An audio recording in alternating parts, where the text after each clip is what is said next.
Ki Hajar Dewantara menjelaskan bahwa tujuan pendidikan adalah menuntun kodrat anak untuk mencapai keselamatan dan kebahagiaan setinggi-tingginya sebagai manusia maupun sebagai anggota masyarakat.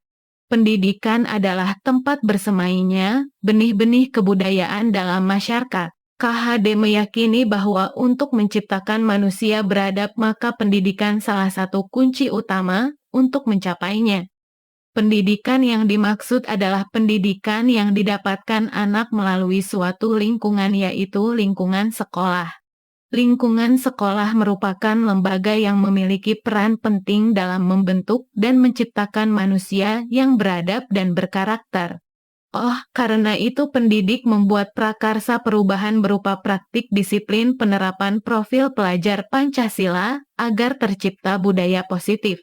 Budaya positif merupakan perwujudan dari nilai-nilai atau keyakinan universal yang diterapkan di sekolah. Tujuan pelaksanaan pendidikan di sekolah adalah untuk membentuk siswa Indonesia menjadi generasi yang berpendidikan, cerdas, dan berkarakter. Untuk mewujudkan hal tersebut, maka dilaksanakan kegiatan pembelajaran di sekolah dan pembiasaan tersebut dikenal juga dengan budaya atau pembudayaan. Dengan diterapkan budaya positif di sekolah, diharapkan murid akan memiliki karakter yang kuat sesuai dengan nilai-nilai kebajikan yang tercermin dalam profil pelajar Pancasila.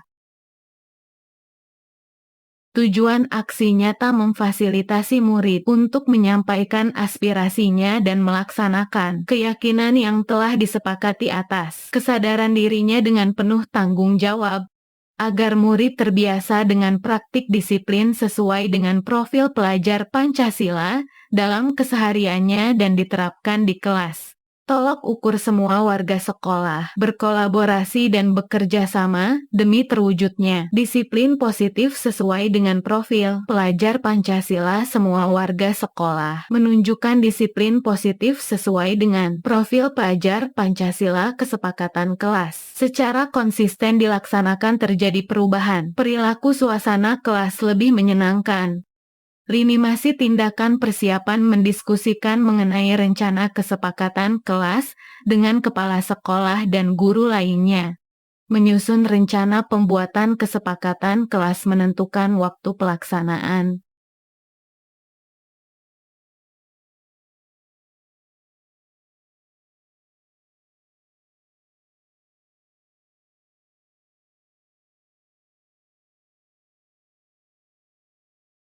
Pelaksanaan menjelaskan mengenai kesepakatan kelas. Guru bersama murid menuliskan kesepakatan kelas di papan tulis. Guru bersama murid merumuskan dan menyepakati nilai-nilai kebajikan yang terdapat pada kesepakatan kelas secara bersama. Guru mengontrol pelaksanaan kesepakatan kelas.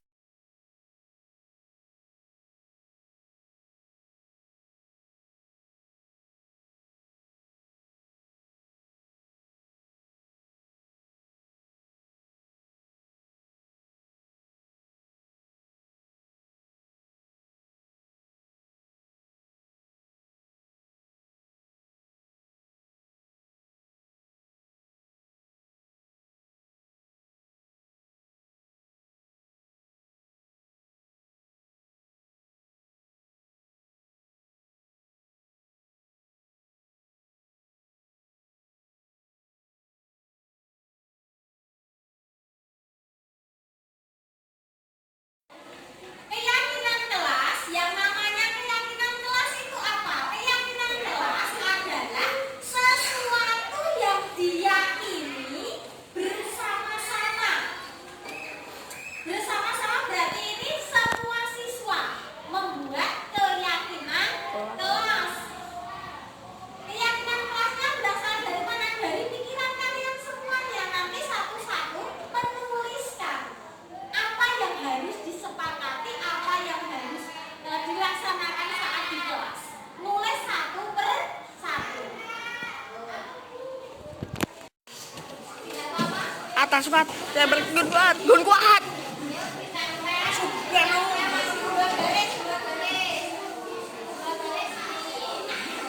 Halo Partikis. Berikutnya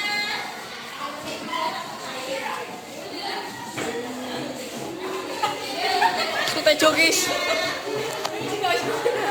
Bully gini.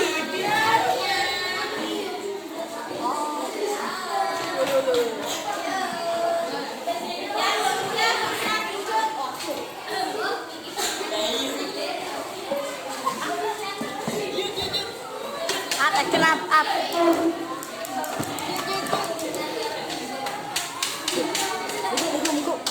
Go. Gimana nih kayak kita udah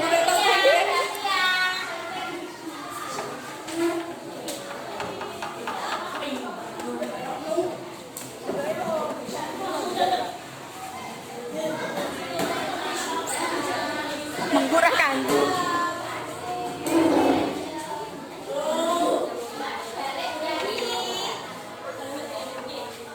Yuk ganti garis berikutnya. Nah kalau tidak bisa dapat jarum jari.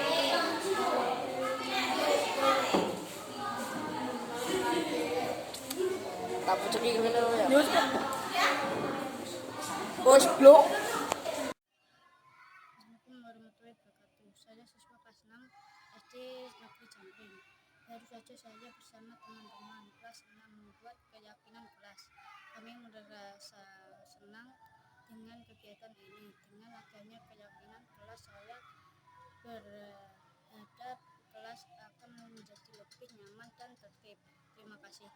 Warahmatullahi wabarakatuh. Selamat siang Bapak Ibu Guru Hebat SD Negeri Cangkring. Pertama-tama marilah kita panjatkan syukur kehadirat Tuhan Yang Maha Esa yang telah melimpahkan rahmat dan hidayahnya kepada kita sehingga kita bisa berkumpul di siang hari ini dalam keadaan sehat walafiat, tidak ada kekurangan suatu apapun. Bapak Ibu Guru Hebat SD Negeri Cangkring, saya Yayah Rahayu Ningtyas ingin melakukan kegiatan diseminasi pemahaman dan pengalaman penerapan budaya positif yang telah saya lakukan selama mengikuti program guru penggerak angkatan 7 di Kabupaten Grobogan. Selamat datang Bapak Ibu Guru Hebat.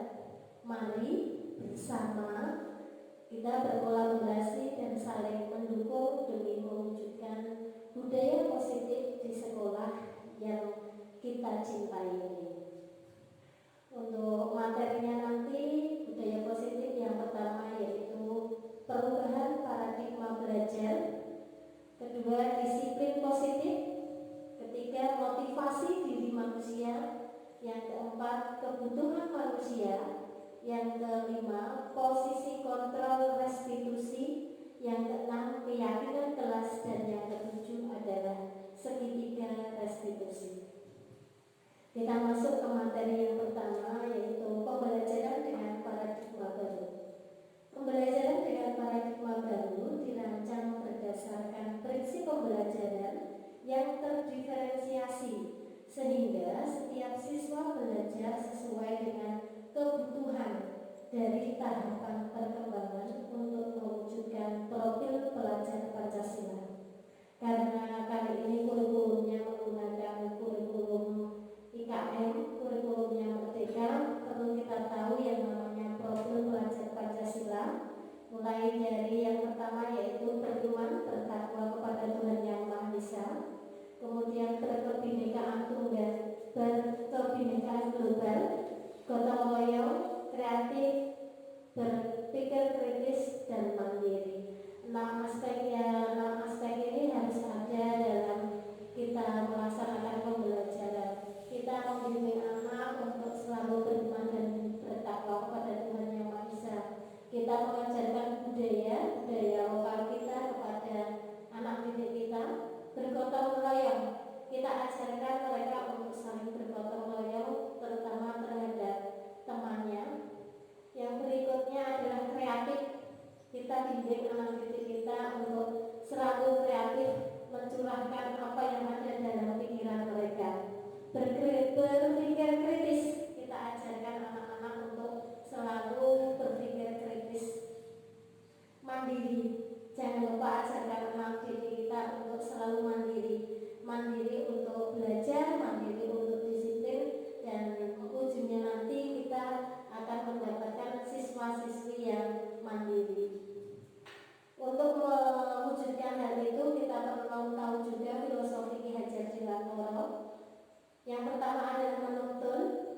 Yang kelima, budi pekerti. Yang keenam, pendidik diibaratkan sebagai petani.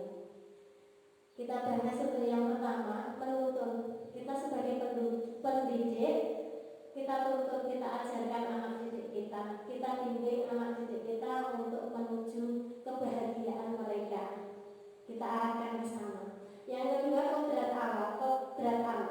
Anak itu memiliki dua kodrat, yaitu yang pertama merdeka, yang kedua bermain. Kadang anak didik kita pengennya bermain, memang itu kodratnya. Kita fasilitasi, maunya bermain, kita rangkai pembelajaran kita dengan kita selingi dengan sebuah permainan. Pandai-pandainya kita untuk memberikan memenuhi kodrat mereka. Pengennya bermain ya, kita berikan waktu untuk bermain, tapi masih ada hubungannya dengan pembelajaran. Yang ketiga, berpihak pada anak. Kita harus selalu berpihak pada anak. Membimbing mereka, kita memenuhi kebutuhan mereka.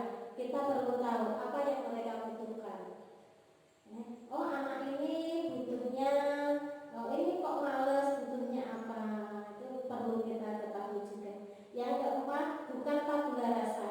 Perlu kita tahu teori tabula rasa. Anak ini diibaratkan seperti selembar kertas kosong yang bisa dicoret-coret. Siapa saja yang nyoret itu bisa. Namun menurut Ki Hajar Dewantara, tabula rasa ini tidak berlaku. Karena apa? Kita ini hanya bisa menebalkan laku. Ki Hajar Dewantara ini meyakini kalau anak ini sudah memiliki kodrat masing-masing, sudah memiliki bakat dari lahirnya. Misalnya, oh ini anak sudah memiliki bakat nyanyi. Kita sebagai pendidik, kita dari bakat mereka. Jadi kita hanya bisa menebalkan apa yang sudah mereka miliki. Yang kelima, kita ajarkan budi pekerti, mulai dari tutur kata, tingkah laku kita sebagai contoh, kita sebagai teladan. Kita ajarkan mereka budi pekerti di kelas kita masing-masing, sehingga sekolah kita nanti bisa menjadi sekolah yang memiliki siswa-siswi berkarakter seperti profil pelajar Pancasila yang pemerintah harapkan. Yang keenam, yaitu pendidik diibaratkan sebagai petani. Kita ini ibaratnya petani. Petani ini kalau mau nanam padi, tumbuhnya juga padi. Kalau yang kita tanam jagung, tumbuhnya juga jagung. Kita tidak bisa memaksakan nanam padi bakal panen jagung, tidak bisa. Artinya apa? Kita sebagai petani hanya bisa menanam, merawat mulai dari menyiramnya, memupuknya. Jadi peserta didik ini adalah bibit untuk kita. Kita mau rawat seperti apa agar tumbuh menjadi baik, itu terserah kita. Yang berikutnya adalah disiplin positif. Disiplin positif itu apa? Disiplin positif adalah salah satu cara penerapan disiplin yang bertujuan untuk menumbuhkan kesadaran serta memberdayakan anak untuk melakukan sesuatu tanpa sogokan, ancaman maupun hukuman. Kalau kita mendengar kata disiplin, yang ada dalam benak kita, mengkono hukuman. Ini pasti tata tertib. Ini nanti peraturan.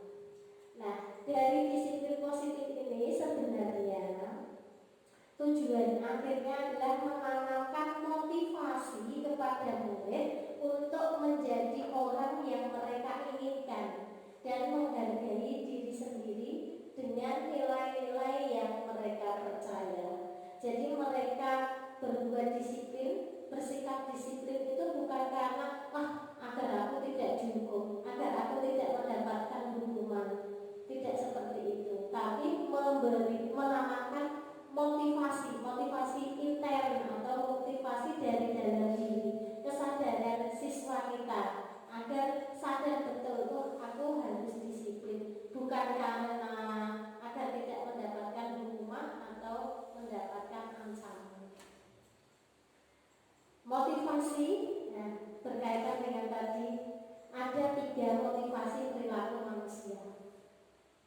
Motivasi yang pertama, untuk menghindari ketidaknyamanan atau hukuman.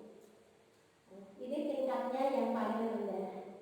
Biasanya orang yang memiliki motivasi ini, mereka akan bertanya, kalau aku tidak melakukan ini, kira-kira hukumannya apa? Seperti itu. Ya. Motivasi yang kedua, untuk mendapatkan imbalan atau penghargaan dari orang lain. Motivasi yang kedua ini biasanya orang akan bertanya, setelah aku mengikuti kegiatan ini, aku nanti akan dapat apa? Ini motivasi yang kedua. Sedangkan motivasi yang ketiga adalah untuk menjadi orang yang mereka inginkan dan menghargai diri sendiri dengan nilai-nilai yang mereka percaya. Ini motivasinya sudah berasal dari dalam dirinya tanpa adanya pengaruh dari orang lain. Sedangkan motivasi yang pertama dan kedua ini motivasi dari luar atau ekstern. Kalau anak didik kita, jujur anak didik kelas 6 ini belum sampai level ketiga, mentok di level kedua.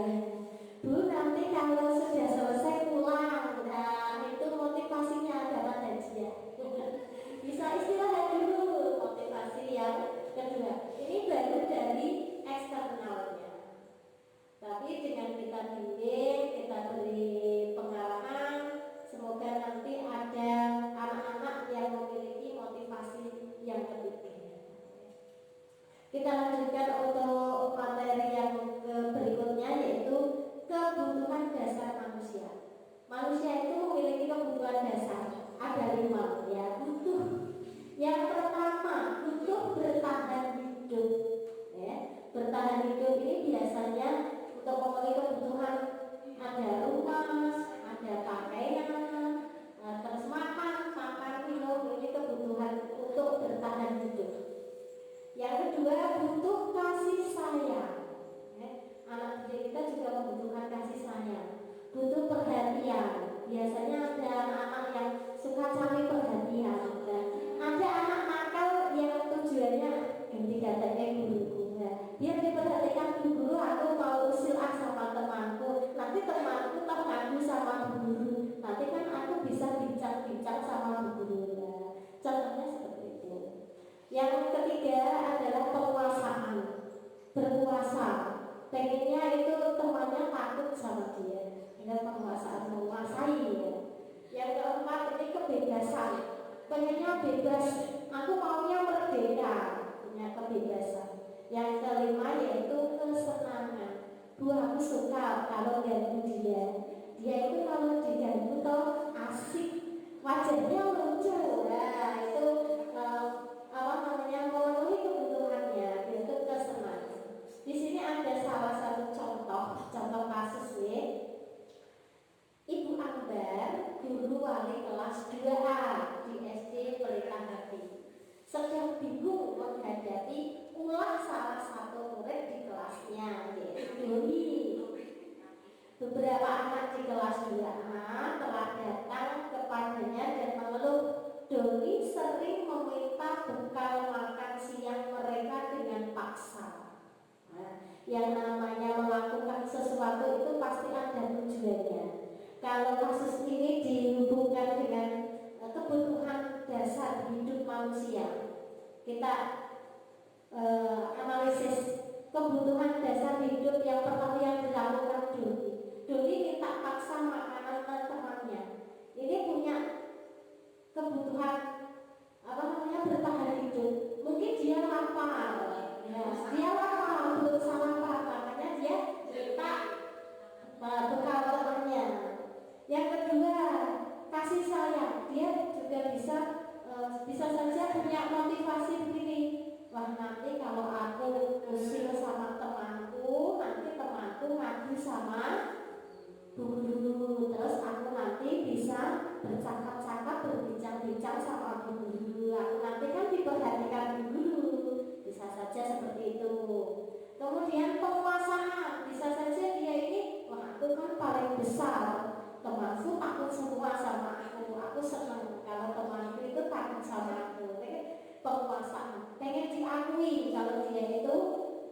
kuat seperti itu.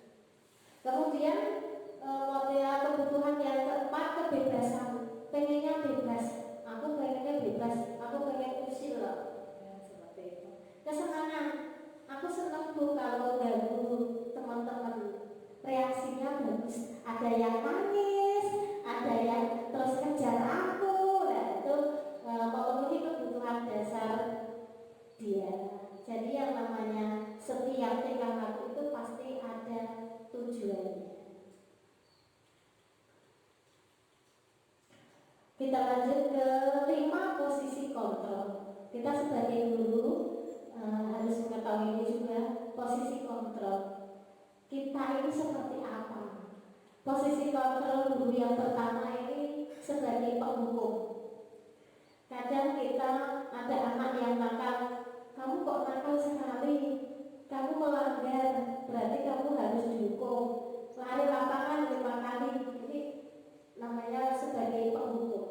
Posisi kontrol sebagai penghukum, suka menghukum, baik itu hukum fisik maupun verbal atau dengan kata-kata.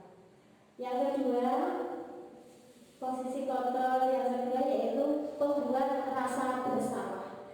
Biasanya ini gurunya nanti bilangnya begini, Bu guru ini kecewa sama kalian. Kalian itu kalau diberitahu sulit sekali. Bagaimana ini kalau orang tua kalian tahu? Biasanya dibawa ke suasana yang hening, terus suaranya gurunya dilembutkan, seperti itu. Ini membuat rasa bersalah. Yang ketiga, sebagai teman. Di posisi ini guru tidak akan menyakiti muridnya, tapi guru ini juga mengajak anak didiknya untuk memperbaiki kesalahannya. Yang ketiga, memantau, mengawasi anak. Ini biasanya seperti ini contohnya. Misalnya di kelas sudah ada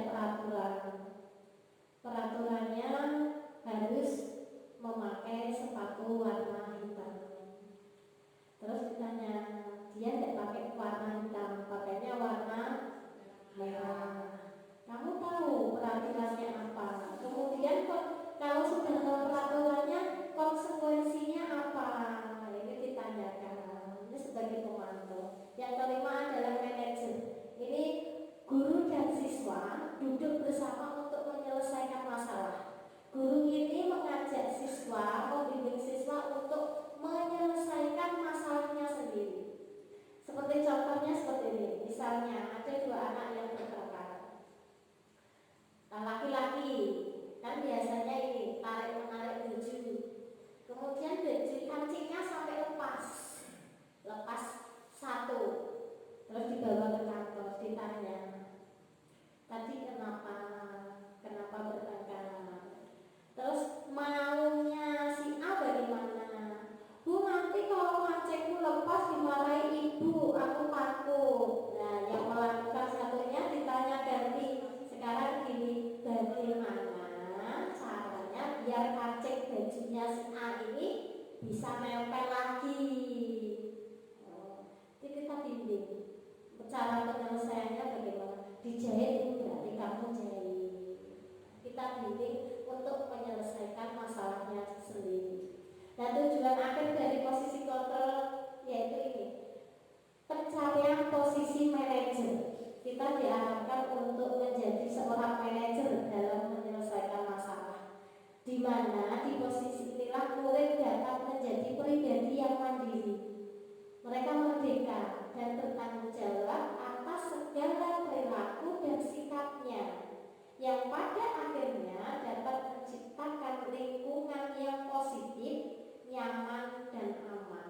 Jadi setiap kesalahan dari siswa kita ini kita ajak untuk mereka mencari solusi dari masalah tersebut, sehingga mereka nanti terbiasa, oh kalau ada masalah seperti ini aku harus seperti ini. Mengajarkan mereka untuk mandiri, bertanggung jawab untuk menyelesaikan semua permasalahan mereka.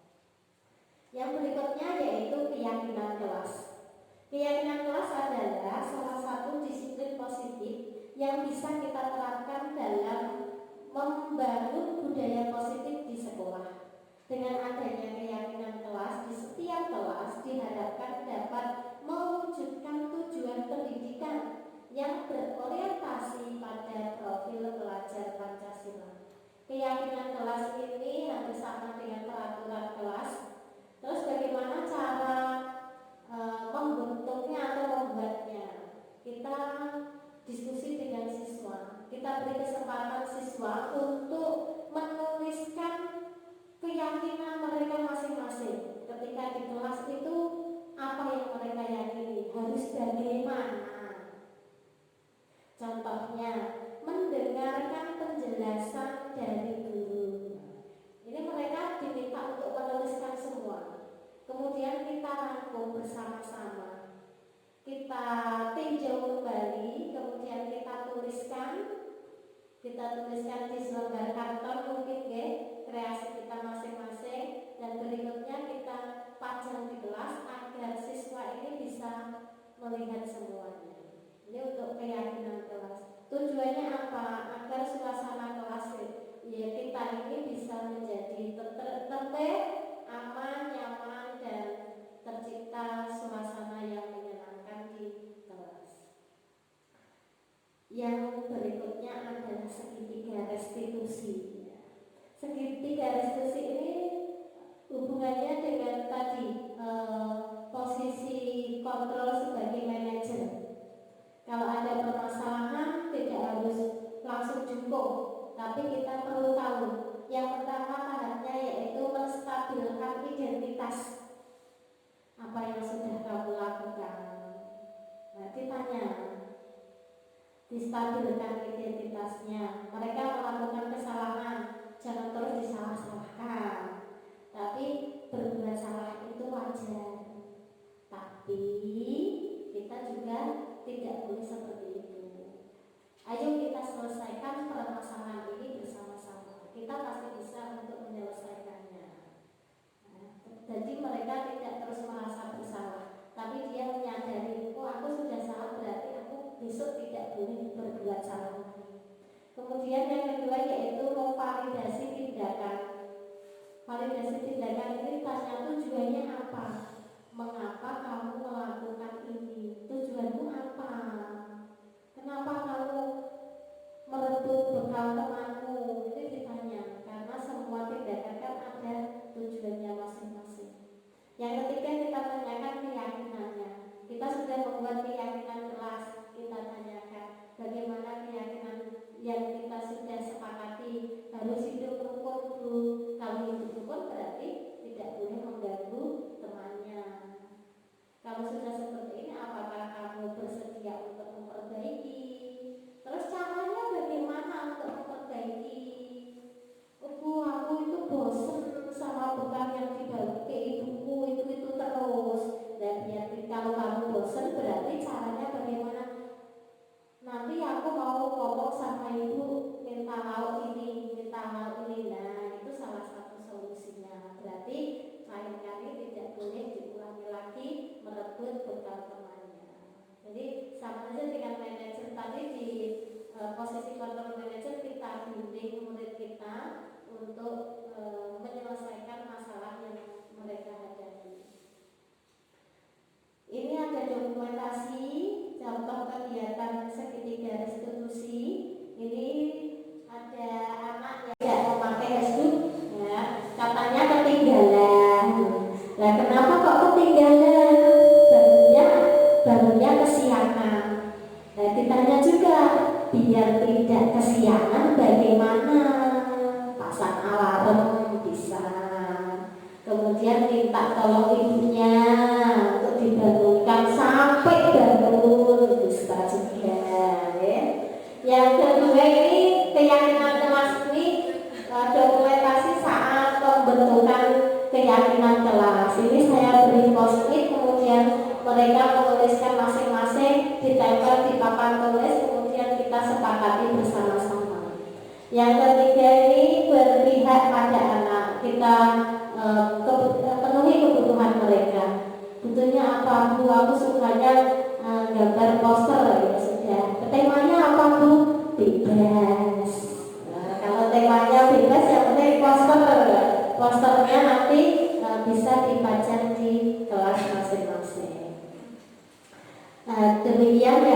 saya sampaikan. Apabila ada kekurangan, saya mohon maaf yang sebesar-besarnya. Akhirul kalam, wassalamualaikum warahmatullahi wabarakatuh.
Terima kasih. Assalamualaikum warahmatullahi wabarakatuh.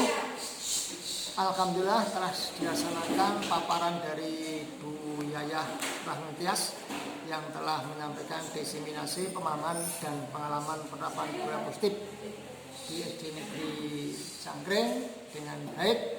Semua berjalan lancar. Semoga apa yang disampaikan Bu Yayah tadi bisa menjadi energi positif bagi teman-teman dan sukses juga bagi Bu Yayah. Terima kasih. Assalamualaikum warahmatullahi wabarakatuh. Assalamualaikum warahmatullahi wabarakatuh. Perkenalkan, nama saya Ika Prasetyaningrum, guru kelas 4 SD Negeri Cangkring. Saya sungguh berterima kasih kepada Bu Yayah yang sudah memaparkan materi diseminasi budaya positif dengan judul posisi kontrol sebagai manajer. Dengan adanya materi itu yang sangat bermanfaat dalam proses pembelajaran dan pengelolaan kelas, sehingga peserta didik dapat dikondisikan dengan baik. Nah, saya sebagai guru kelas 4 akan belajar memposisikan diri saya sebagai manajer untuk pengelolaan kelas saya, sehingga anak-anak dapat menumbuhkan karakteristik yang baik sesuai dengan profil pelajar Pancasila, dengan cara membuat keyakinan kelas sehingga anak-anak dapat mempertanggungjawabkan kelakuannya sebagai karakteristik di kelas. Terima kasih.